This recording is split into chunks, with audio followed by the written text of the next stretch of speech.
Extremely sorry to disappoint. అంటే ఇప్పుడు ఏదో ఉనికిపోతున్నాను, మంచం కింద కూర్చొని నేడుస్తున్నాను అని అందరూ what ever the media speculating, వాళ్ళందరికీ చిన్న డిసప్పాయింట్మెంట్గా ఉండొచ్చు వీడియో. ఇక్కడ పాయింట్ ఏంటంటే, I just want explain the whole concept. ఇప్పుడు నేను ఆల్మోస్ట్ ఒక 1 year బ్యాక్ ఏదో ట్వీట్స్ పెట్టాను అనే ఎలిగేషన్. ఆ ట్వీట్స్ ఎవరో మనోభావాలు దెబ్బతిన్నాయి.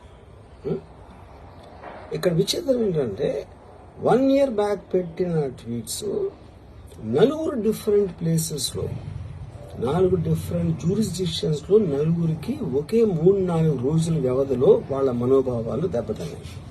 వాళ్ళు ఆ పరంగా కంప్లైంట్ ఇవ్వడం, కేసులు పెట్టడం జరిగింది. ఇక్కడ పాయింట్ 1, ఎవరి మీద అయితే నేను పెట్టానని వాళ్ళు చెప్తున్నారో వాళ్ళకి ఎవరో థర్డ్ పార్టీ, అసలు సంబంధం లేనివాడు.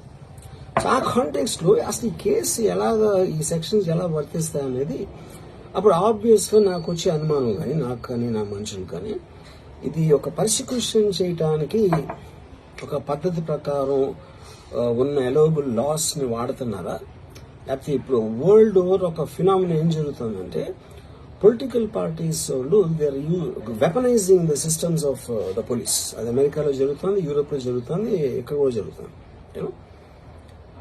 అప్పుడు నేను ఏ ఒక్క వ్యక్తిని, ఒక పోలీస్ ఆఫీసర్ని కానీ, ఒక పొలిటికల్ పర్సన్ కానీ నేను బ్లేమ్ చేయట్లేదు. I think it happens in certain ఒక ఏమంటారు దాన్ని, ఒక వే.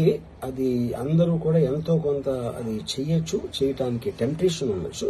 But eventually there is the law of the land which will take the final call. So అది that I completely agree, believe in that and I abide by that as a citizen. So ఇప్పుడు ఇక్కడ జరిగింది ఏంటి, నాకు ఒక notice వచ్చింది, నేను ఒక రిప్లై ఇచ్చాను, ఫలానా చోట ఫలానా తారీఖు నేను వస్తాను. అప్పటికి నాకు జరుగుతున్న పని ఒక ఆన్ గోయింగ్ స్కెడ్యూల్ ఉంది కాబట్టి, నాకు ఫిల్మ్ వర్క్ ఉంది కాబట్టి అవ్వలేదు. అండ్ ఇట్ ఈస్ వేరే ప్రొడ్యూసర్ చేస్తాను, ఆ ప్రొడ్యూసర్కి నష్టం వస్తుంది కాబట్టి నేను మళ్ళీ టైం అడిగాను. ఇదేంటి కేసు, ఇదేం అర్జెంట్ కేసు అంటే 1 year తర్వాత ట్వీట్ చూసిన అతనికి 1 week లో అన్ని అయిపోవాలనేది ఏమన్నా మీనింగ్ ఉంటుంది అసలు దానికి? So which basically means it is being done for purposes other than the urgency of the case. ఇప్పుడు అర్జెన్సీ ఆఫ్ ద కేసు అంటే, మీరు మర్డర్లు గీడర్లు ఇన్ని జరిగి సంవత్సరాలు తీసుకుని